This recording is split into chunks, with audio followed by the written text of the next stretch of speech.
İhlas ve uhuvvet. 20. yüzyılda hizmet etmek isteyenlerin bereketli iki manevi çeşmesi. Hizmetlerin başlangıcından bugüne elimizden düşürmediğimiz, bazen kitaptan, bazen kürsüden veya bir sohbeti canan meclisinden gönlümüzde yeşerttiğimiz ahiret endeksli iki görkemli çınar. Kardeşlerinin meziyetlerini kendinden üstün tutmak ve amellerine hiç riya karıştırmadan koşturmak. Dağlar yükünde musibetlerin üzerlerine geldiği o günlerde de, bugünlerde de ilk kuşağın bu seçkin isimleri dostlarını ve arkadaşlarını hep aziz bildiler ve aziz tuttular. Onlar dün de izzet sahibiydi, bugün de ve kıyamete kadar Allah'ın kendilerine bahşettiği bu izzet ile gönüllerde yaşayacaklar. Yol arkadaşlarınızdan memnun muydunuz abi? Çok. Bize biraz yol arkadaşlarınız ve onların genel vasıflarından bahseder misiniz? Ben bunların yeminle konuşurum, en adisi benim.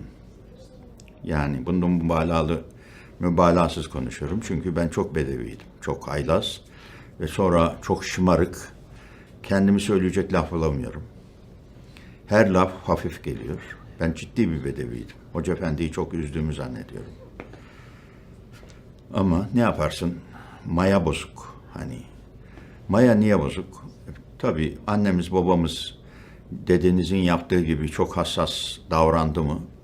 Babamın hak yediğini bilmiyorum ama işini çok hesap ederdi. Mesela işçilere biraz üzerdi diye düşünüyorum.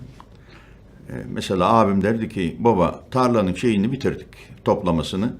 Arkada kalan döküntüleri de işçiler toplasın. Yok lan toplamasınlar, keratalar, param almaya, bedava mı yapıyorlar der.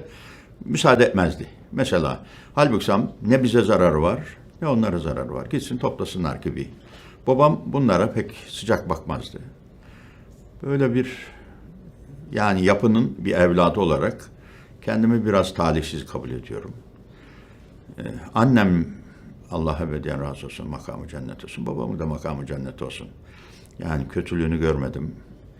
Annemin çok gözyaşları var benim hayatımda.